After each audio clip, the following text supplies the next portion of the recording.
Yes, yes. So manage your expectations. This is going to be just enough fun.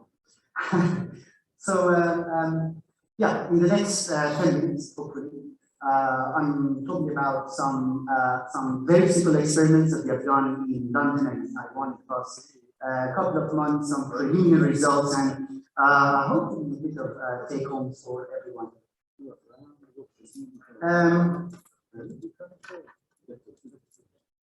This is locked for yeah. And go to the first slide because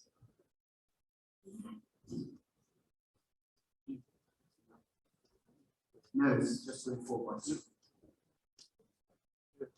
Yep. Ah, good. Now it works. Thank you. So I'm going to talk about pexine, and I had some interesting chat with Professor Brian Day, I guess, the other day about pexine. It's an interesting material. And I'm going to talk about sugar beet and how pexine it comes from sugar beet or sugar cane, and then the range of potential benefits that it can have in ground stabilization. So it looks like this. Yeah, it looks like this. It's a very fibrous material. I'll tell you where it's coming from. And the idea came from a fun job. We kind of mixed this material with peat. And it was not all good news, but some interesting properties emerged. And that led to testing the material on other kinds of soils. So where is it coming from? We have sugar beet and the global sugar production in 2023 is going to be about 182 million tons. UK is not one of the biggest producers of sugar, having said so. It's one of the fairly good consumer of sugar, so we import our sugar. We have some 5.9 million tons of harvested sugar beets east of England. And then we import some 2.6 million tons from the EU. And then we have a number of plants across the country to have some 1.5 million tons of sugar generated from sugar beet, and the rest of about 500,000 tons, because use 2 million tons of sugar, that's why I'm so fat. The rest of it comes from sugar cane. If you look into the ratio from this 1.5 million ton, we can get around 700,000 tons of lime cake. That is that very fibrous material that I showed you. And if you do a little bit of simple maths, and that is not the picture I'm telling you, but just simple math.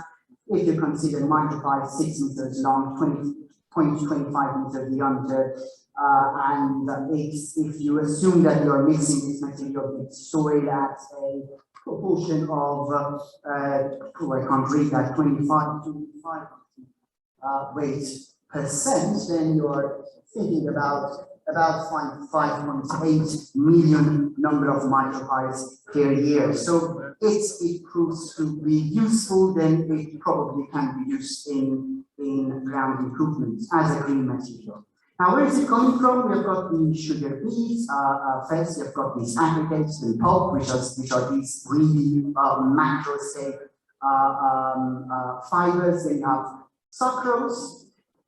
We inject milk of lime and water into sucrose, and we get the juice of sucrose, and then we flush carbon dioxide into the whole thing to get a thick juice, which is syrup, and you can have it for breakfast. And then the precipitate is an organic, if you like, a grade of calcium carbonate, or let's call it lime cake. It's also known as plasma or lime sludge. If you add sugar nodules to this thick juice, you can get sugar, that's white sugar, and mollusk, which is good for hair. So if you have it, you grow more hair. It does not work for me, but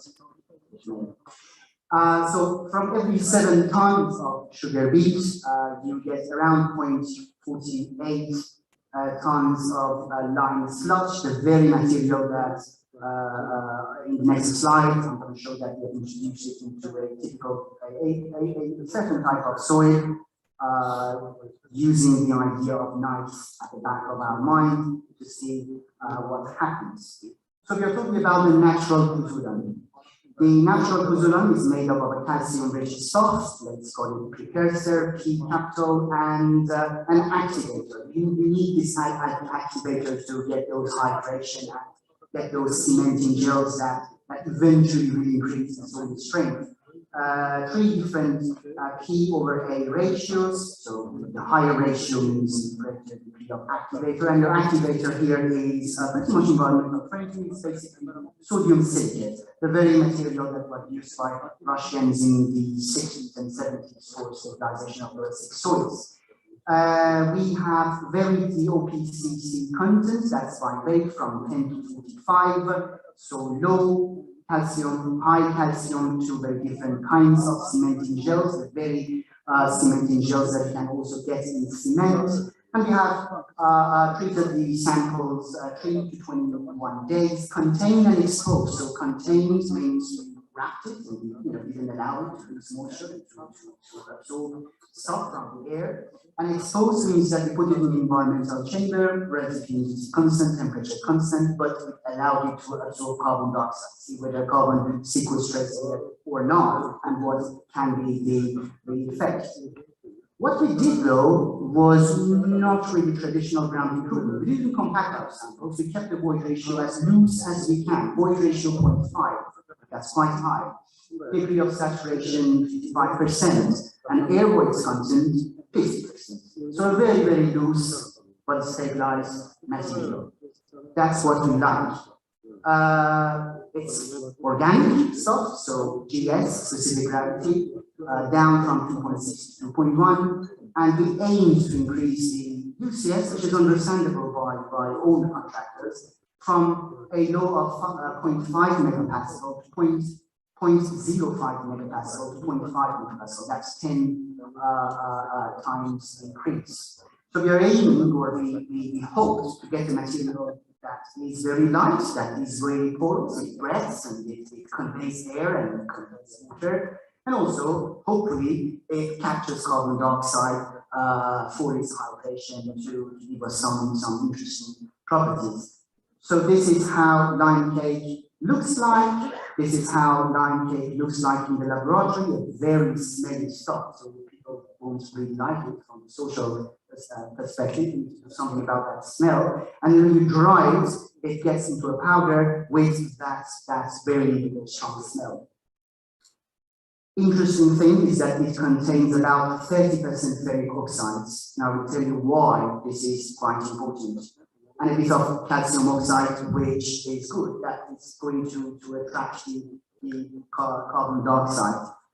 We mix it with Mercia mudstone, which is an interesting material across the UK. It's vast, so it's a material of interest. And when you wrap this material and does not allow it to absorb carbon dioxide, 3 interplay mechanisms happen. One, you get your ferric oxides precipitate, that's about 20 to 30%, and you get these kind of clusters of very angular, interlocked, but smooth surface ferric oxide nodules. Then you will get your alkali solution precipitate. No chemical interaction is happening because carbon dioxide is not there. But here you get these buttress units, and some strength comes from these buttress units, from these silicate precipitates. And then you have these organic fibers that tying through these network of pores and tying these aggregates together, and hopefully will give us something interesting. But then, if you expose it to carbon dioxide, you get something completely different. Look at these little dots. These are CHL or CAHL gels. They sit in between clay platelets, and they glue these clay platelets together. They also sit on those buttress units, silicate buttress units, and further strengthen them. So very different mechanism. I'm not going to go through the chemistry of it, but you have got your air gels. As soon as you introduce your bicarbonate and HCl to your clay material, and that is basically zeolite, and then you get your cation exchange, so your zeolite becomes a gel, and at the end, you will get your pectin material sits within that network of silicon, blah, blah, blah, blah, gels to make it further strengthen. It's not all good news, though, I'll tell you why. So very simple UCS tests, you will see that raising the organic precipitated carbonate from 0 to 10%, you will initially gain some strength. That is because you do not have enough ferric oxides, but your activator, your silicate activator, is now precipitating, and you are getting particle like buttressing, which is good. Then, as you further increase, you see the carbon dioxide is not good. Now you are further increasing the OPCC. So these, let's say, ferric oxide stuff start to precipitate. Initially, you had this rigid wall effect, so they were kind of ineffective. But now these are too many, and you are kind of forming these interlocked clusters of angular matters and disturbing those buttresses. So, increasing the OPCC is now necessarily not helping you. You are losing some strength. But then, as you further increase it, you will get better clusters of ferric oxides. Macropores are partially killed, so you get a better strength. And in fact, you will get your best strength not at the highest content of OPCC, that would be around 25%. And this is a trouble, I would say. Why is this a big trouble operationally at the end when I'm wrapping up the talks, but at maximum activator content. FTIR is quite an interesting tool. And I'm not going to go through the details, but it shows you that you have both hydration and dehydration effects. Hydration means you are getting those gels when you are exposing your material to carbon dioxide. Dehydration means that something bad is happening to your gels. Your gels are losing water on drying. So those gels may increase the strength of the soil, but not necessarily be your friend when it comes to desiccation cracks and controlling the drying-induced cracking of your material. Yes, the volumetric strain comes down, so its overall desiccation crack is to some extent controlled, but you can see that cementing gels for this simple reason, dependency of volumetric strength on OPCC, which is increasing with during time. These cementing gels are not really helping. In fact, they are hurting you because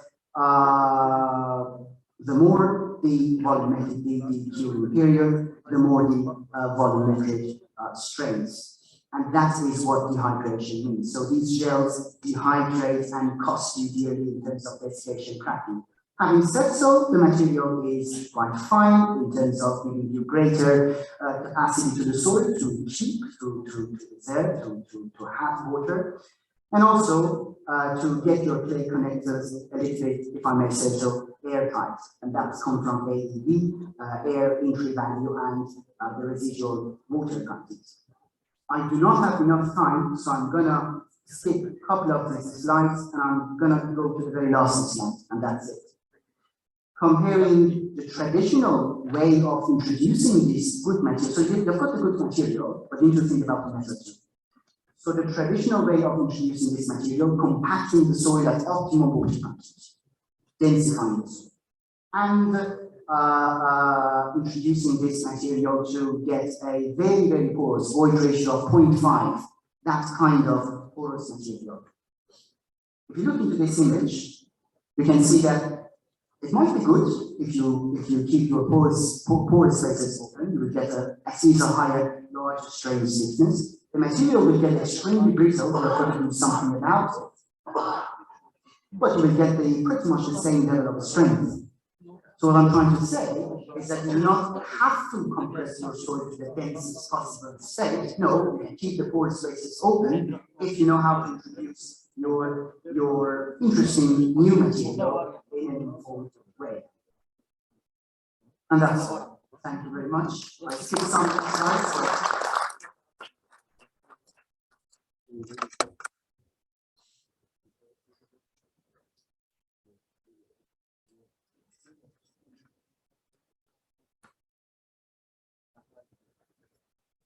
Okay, so I'm back and we are going to have our next presenter.